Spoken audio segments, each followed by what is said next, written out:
welcome to an old friend, Matt Caldwell. Sir.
All right. Thank you very much, John, for the intro. As John mentioned, this is about my 78th Email Insider event. Last night when I saw John, he said, "Oh, I feel like I saw a ghost," and that was another joke about my gray hair. But I'm embracing it, trying to at least. What we're going to be talking about really briefly today is creative. So I'm the SVP of Creative for a company called DataAxle. And DataAxle is a large data company. You may not have heard of DataAxle. It's because it's a new name for two previously long-standing companies in the email space. So Info Group, which is a large data provider, and YesMail or Yes Marketing, who I formerly worked for, were two sister companies. And we finally merged together, and in 2019 changed our name and became a newer organization. Again, DataAxle, I do have two colleagues here from DataAxle, Jessica Ryan and Jennifer Gottlieb. And if you have any questions about data or our products as it relates to helping marketers acquire and retain customers, they can certainly answer your questions there. But today, as I mentioned, I'm going to be talking a little bit about creative. So again, I've been in the space, I've been with the company actually for over 20 years, which is hard to believe. Again, I have the hair to show it, but the gray hair to show it. But the one thing about us is that we believe we're the longest standing email-centric agency. So YesMail as an agency was started, frankly, because we saw that agencies really weren't focusing on email. Now, fast forward to today, we are, of course, like most organizations, focused on more than just email. So we do a lot of banner and display. A lot of landing pages, and lately, just this year alone, we've created 4 CTV connected TV ads, so we're branching off into video as well. I currently supervise the agency side of DataAxle, what we call the Axle Agency, and right now we're organized into about 8 different design teams, and each of these teams is either helping with projects where we come into an organization like GoodRx or Vail Resorts, and we modernize their email by creating large template systems and then helping reformat and get all of their previous email up to date. Or our teams work as extension of teams. So we do all of the email marketing for Marriott Rewards, and we have about 12 designers, copywriters, project managers who work alongside that organization every day. We do that also for Hewlett-Packard and Logitech, See's Candies, and several others that were essentially an extension of the team. Just 2 things that I wanted to speak on today, because this is an email conference, are really 2 things that we see a lot of promise with and that we frankly use a lot, that are kind of the bedrock of how we work and create email. And that is templates and content. So we're talking about design and then the stuff that's in it. So what I was hoping to do is just take you briefly through how we use these 2 things, and then perhaps if you're supervising an email program, we typically recommend redesigns every 9 months to a year. Every time we redesign, even if it's the exact same message, we almost always see a slight bump in performance. So keeping things fresh, keeping things modern is one of the benefits of these template systems. So as I mentioned, what is a template system? I mean, basically, it's a single HTML document.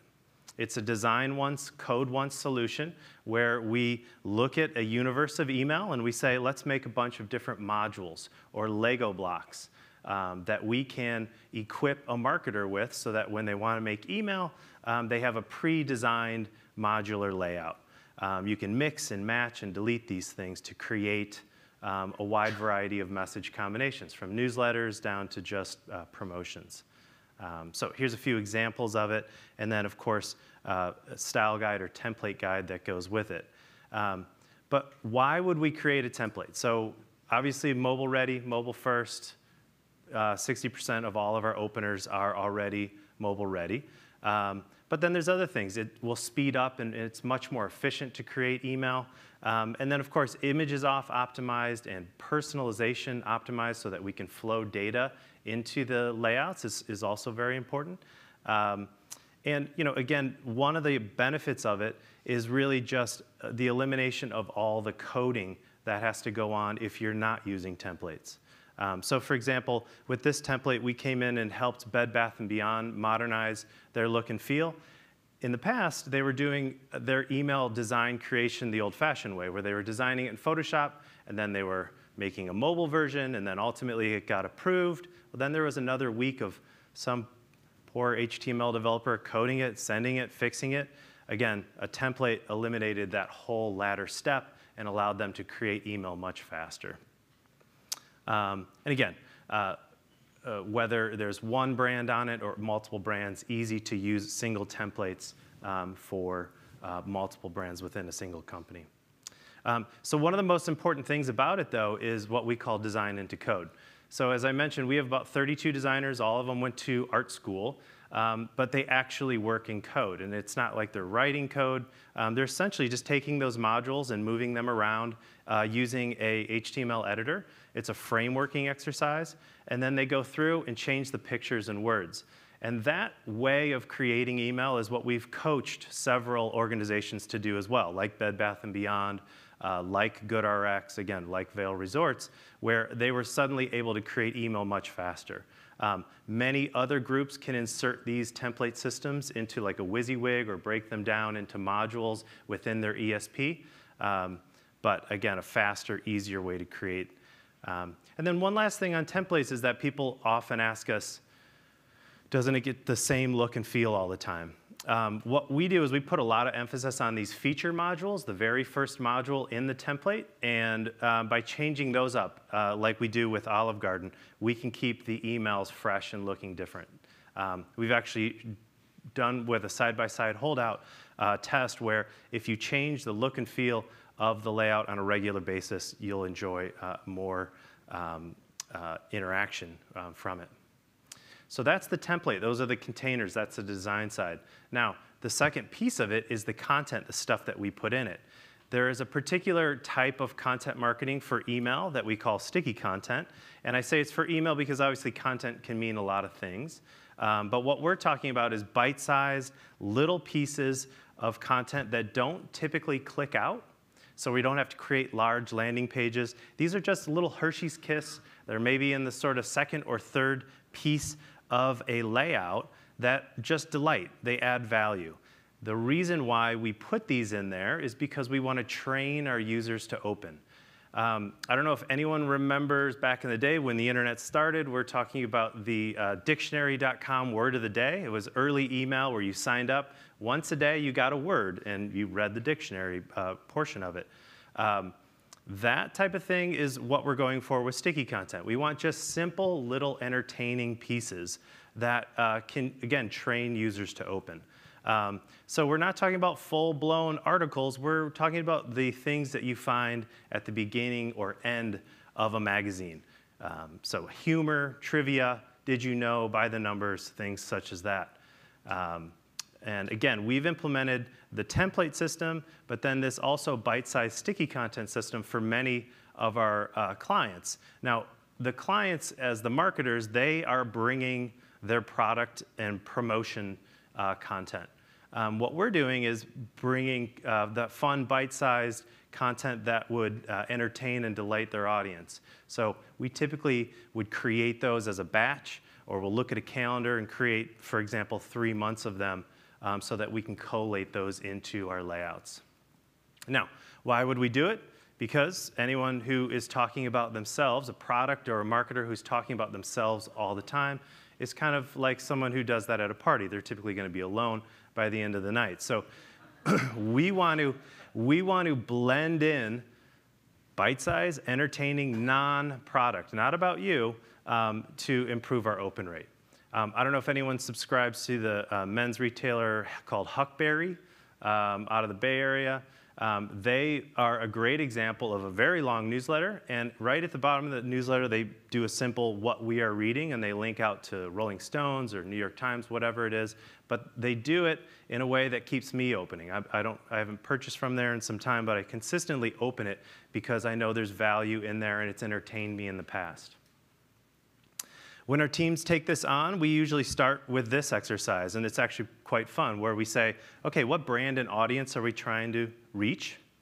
And then we cross-reference that with all the good things in life, so art, travel, fashion, whatever it might be, and we come up with a bunch of different ideas for what the sticky content vehicles could be, propose those to our clients, and then decide on them. Because again, our clients, they have the offer content. We want to regularly bring this value-added content so, again, it can train users to open. And again, building it as a gallery every 3 months is typically how our teams work because it's very important that it be in there consistently. We've definitely seen these content projects where teams work really hard on creating content for email, and then the email is sent, and then they go quiet with it for 9 months. It doesn't work that way. It has to be in there on a regular basis. So we typically develop a formula for how often it's going to be in there, a cadence of content. And we often call it the sell, sell, fun approach, where every other email or every third email has a little piece of content in it. So hopefully templates or blending of templates and content is something that it would interest you. If you have any interest, I'd love to hear more about your program and if you're going through a redesign. And then lastly, if anyone has interest, we're offering for participants a free creative audit where we'll take a look at up to 5 of your emails, put it through what we call our scorecard for good email design, and then give you some ideas for a redesign in the future. So thank you very much.